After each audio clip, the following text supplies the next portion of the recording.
कहीं कहीं ये जानकारी पहुंची कि वहाँ एक घटना हुई, लेकिन असल जो है वो मैंने बताया कि पूरा मामला क्या है। गुरु घासीदास जी का जो है जो जैत स्तंभ है, जो हमारे सम्मान और हमारी आस्था का प्रतीक है सतनामी समाज का, उसको बार बार खंडित किया जा रहा था। हमारे लोगों ने 1 महीने का अल्टीमेटम देके कहा कि ये कोई सामान्य घटना नहीं है, इसके पीछे कोई षड्यंत्र साजिश हो सकती है जिसका भविष्य में बड़ा नुकसान हो सकता है, तो आप इसकी सीबीआई जांच कराओ। लेकिन यहाँ की पुलिस और प्रशासन ने उसको इतने हल्के में लिया और घटना से इत्र जैसी जानकारी मुझे यहाँ के लोगों द्वारा दी गई कि बिहार के 2-3 लोगों को जेल भेज दिया गया उस घटना में, और उनके ऊपर कहा गया कि इन्होंने शराब पी के काम कर दिया। लगातार हमारे लोग उस दिन के बाद ज्ञापन देते रहे। जो लोग ज्ञापन दे रहे थे उनमें बड़ी संख्या भीम आर्मी के संगठन की थी, कार्यकर्ताओं की थी।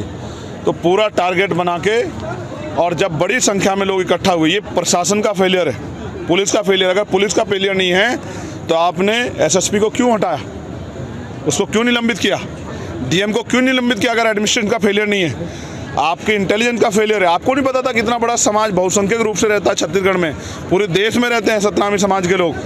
आपने उनको नजरअंदाज किया और फिर जिस तरह से पूरी घटना घटी, मैं हिंसा के खिलाफ हूँ, लेकिन ऐसा लगता है यहाँ जानने के बाद कि कुछ ऐसे माफियाओं को जिनका पर शिकंजा सरकार कसने वाली थी या जिनकी फाइलों में गंभीर जांच हो रही थी, उन्हीं की फाइलें जल गई, चाहे आबकारी वाले हों चाहे और कुछ लोग हों। ऐसा लगता है कि जिस तरह आग बाहर से ना लगी हो, आग अंदर से लगाई गई हो, क्योंकि सतनामी समाज के लोग तो अपने मान सम्मान और गुरु घासीदास जी के सम्मान के लिए आक्रोशित थे ही, उनको मोहरा बना दिया गया। ये तो सीधे सच्चे लोग हैं। गुरु घासीदास जी का नारा था मन का एक समान, यानी कि मानव एक समान, यानी कि इंसान बराबर हैं।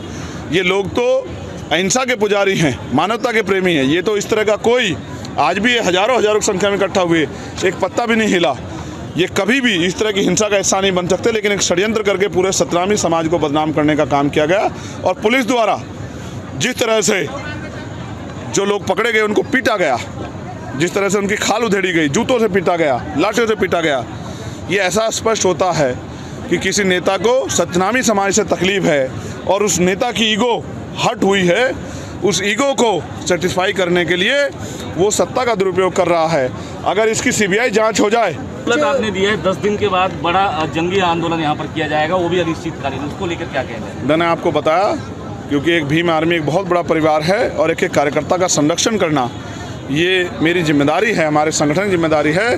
तो जिस तरह से हमारे निर्दोष लोगों को जेल भेजा जा रहा है, उनसे मारपीट की जा रही है, ऐसा लगता है कि भीम आर्मी की बढ़ती ताकत से सरकारें डर गई हैं और सत्ता और विपक्ष मिलके भीम आर्मी के लोगों को टारगेट करके और स्पेशली सतनामी समाज के नौजवानों को अपमानित करने और उनकी हिम्मत को तोड़ने का काम करा। ये हम लोग स्वीकार नहीं करेंगे। इन्होंने आयोग बनाया है, जिन्होंने 3 महीने का समय मांगा है। जब आयोग की रिपोर्ट ही नहीं आई तो आप जबरन क्यों लोगों पे कार्रवाई कर रहे हैं? पुलिस एफआईआर देने को तैयार नहीं है। जेलों में किसको कहाँ रखा गया इसकी कोई लिस्ट नहीं है। परिवार तड़पते फिर रहे हैं। कुछ ऐसे भी परिवार हैं जिनके बच्चे 6 महीने 1 साल के हैं, उनके लिए कमाने वाला कोई नहीं है, और वो निर्दोष लोग पत्रकारों को बंद कर दिया है। तो जानबूझ के ऐसा लगता है सतनामी समाज पे एक अटैक किया गया है कि सतनामी समाज की जो आस्था विश्वास और उम्मीदें इनको तोड़ दिया जाए। ये स्वीकार नहीं किया जाएगा। इस जुल्म के खिलाफ लड़ाई होगी, संघर्ष होगा।